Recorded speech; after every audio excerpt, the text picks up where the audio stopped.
బెతస్దా అంటే కృప కలిగిన ఇల్లు. దేవుడు నీతో మాట్లాడుతున్నాడు. 2025 సంవత్సరంలో దేవుడు తన కృప కలిగిన వ్యక్తిగా నేను ఉంచబోతున్నాడు. గట్టిగా చప్పట్లు కొట్టండి ఒకసారి యేసునామములో.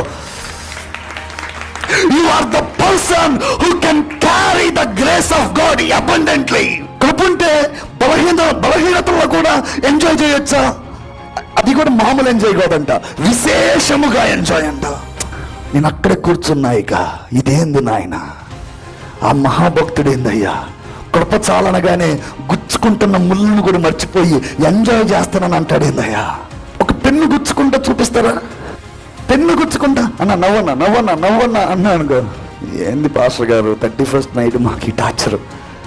పౌలు గారు కంట ముళ్ళు గుచ్చుకుంటుంటే బలహీనతల యందు బహు విశేషముగా సంతోషిస్తున్నా. నవ్వు చెరగదంతే 2025లో. నేను చెప్పండి ఒకసారి.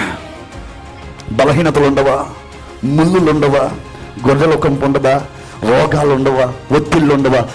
ఆయన కృప వలన నువ్వు చెరగని చిరునవ్వుతో 2025 సంవత్సరంలో జీవించబోతున్నావు. దేవునికి స్తోత్రం కలుగును గాక. హల్లెలూయా.